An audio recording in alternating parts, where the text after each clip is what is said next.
రోడ్లపై వాహనాల హారాలను మహా ఎలర్జీని, ఇరిటేషన్ కలిగిస్తాయనడంలో ఎటువంటి సందేహం లేదు. చాలామంది ఈ ఇబ్బందులు పడుతూ ఉంటారు.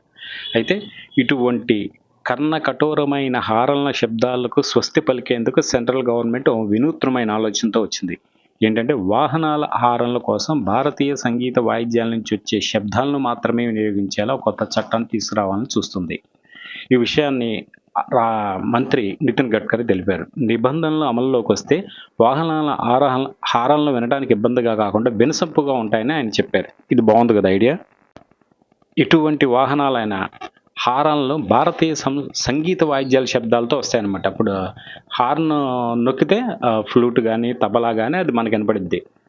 హార్మోనియం వంటి వాయిద్యాల నుంచి వచ్చే శబ్దాలు ఆహ్లాదకరంగా ఉంటాయి. మనకు కూడా తెలుస్తుంది. ఎందుకంటే రోడ్డు మీద వచ్చేవాళ్ళు కానీ అడ్డు వచ్చేవాళ్ళకి వెనకాల వాహనం వస్తుందని తెలియడమే దాని లక్ష్యం హార్న్ యొక్క ఇది.